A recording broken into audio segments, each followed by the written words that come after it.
हाय, मैं सायली कुलकर्णी। आज भारत के कई राज्यों में गणेश चतुर्थी सेलिब्रेट की जा रही है और केरला में भी ओणम की शुरुआत हुई है।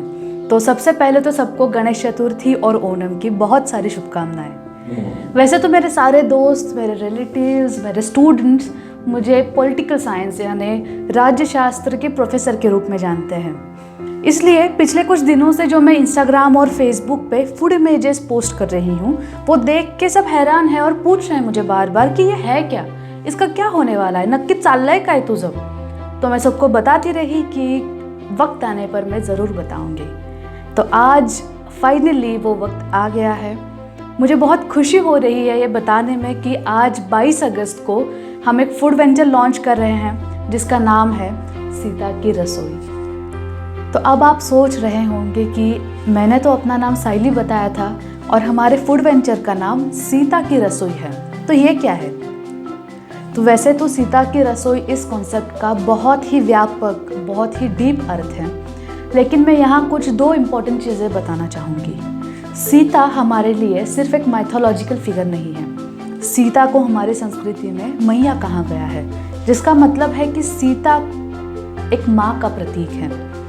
और माँ हर वो व्यक्ति है जो प्रेम करे, जिसमें करुणा हो, जो कंपैशनेट हो, जो दूसरों को चोट ना पहुँचाए, जो सबका ख्याल रखे।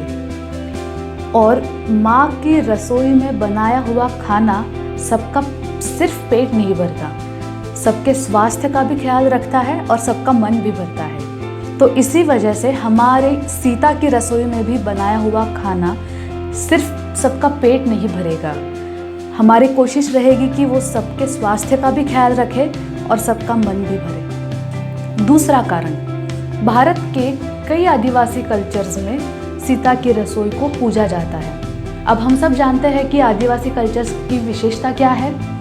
प्रकृति के साथ जुड़े रहना, प्रकृति को पूजना, प्रकृति के साथ चलना। अगर आप हमारा लोगो भी देखेंगे तो उसमें आपको एक पेड़ दिखाई देगा। उस चिन्ह को ट्री ऑफ लाइफ कहते हैं। अब जैसे हर पेड़ की टहनियाँ यानी ब्रांचेस अपनी अपनी दिशाओं में जाने लगती है, बिल्कुल हम इंसानों की तरह, जैसे हम इंसान भी अपने अपने जर्नीज पे निकल जाते हैं और हमारी जर्नी में हमें कई बार सक्सेसेस भी मिलते हैं, जैसे टहनियों पे फल लगते हैं। लेकिन ये टहनियाँ, ये ब्रांचेस जो है, ये पेड़ से हमेशा जुड़ी रहती हैं, क्योंकि पेड़ के बिना उनका अस्तित्व नहीं है। तो ये बात प्रकृति बहुत अच्छी तरह से जानती है, लेकिन हम इंसान शायद ये बात कभी कभी भूल जाते हैं। तो सीता की रसोई में हमारी ये कोशिश रहेगी कि हम प्रकृति के साथ चलें, प्रकृति के साथ जुड़े रहें। और सीता को धरती पुत्री भी कहा जाता है। तो सीता की रसोई में जो खाना बनेगा या सीता की रसोई में हम जो भी करेंगे, उससे हम प्रकृति को कम से कम तकलीफ पहुँचे, इसकी ज़रूर कोशिश करेंगे। तो सीता की रसोई इस फूड वेंचर की शुरुआत हम आज इंस्टाग्राम और फेसबुक पे पेज लॉन्च करके करने वाले हैं और उसी के साथ साथ होम डिलीवरीज भी शुरू करने वाले हैं। तो सीता की रसोई में होगा क्या? हम भारत के कई सारे ट्रेडिशनल रेसिपीज़ एक्सप्लोर करेंगे और उसी के साथ दुनिया भर की भी इंटरेस्टिंग डिशेस आपके सामने पेश करने की कोशिश करेंगे। ये फूड वेंचर शुरू करते वक्त हमने खुद से 3 प्रॉमिसेस किए हैं। पहला, सीता की रसोई में बनाया हुआ खाना हेल्दी और हाइजीनिक होगा। दूसरा, कोई भी आर्टिफिशियल कलर या फ्रोज़न प्रोडक्ट यूज़ नहीं किया जाएगा। और तीसरा, जो भी रेसिपीज़ के फ़ोटोज़ आप देखेंगे, वो रेसिपी अगर अच्छी बनी हो तो ही उसके फ़ोटोज़ पोस्ट किए जाएंगे।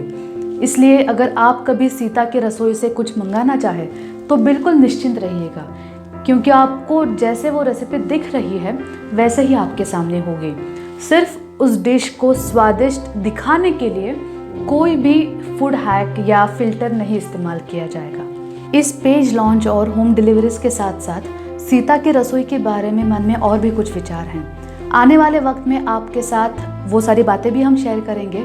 अभी तो यात्रा शुरू हुई है और आप सबका सीता की रसोई की इस यात्रा में बहुत बहुत स्वागत है। उम्मीद है कि लोग जुड़ते रहेंगे और ये कारवां बनता रहेगा। लेकिन इस कारवां को बनाए रखने के लिए आपको सीता की रसोई की पेज को लाइक करना होगा, फॉलो करना होगा और शेयर करना होगा। हमारा इंस्टाग्राम हैंडल है सीता SITA KIKI.RASOI रसोई, और फेसबुक पेज का नाम भी सीता की रसोई है। तो फिर जल्द ही मुलाकात होगी, तब तक के लिए बाय।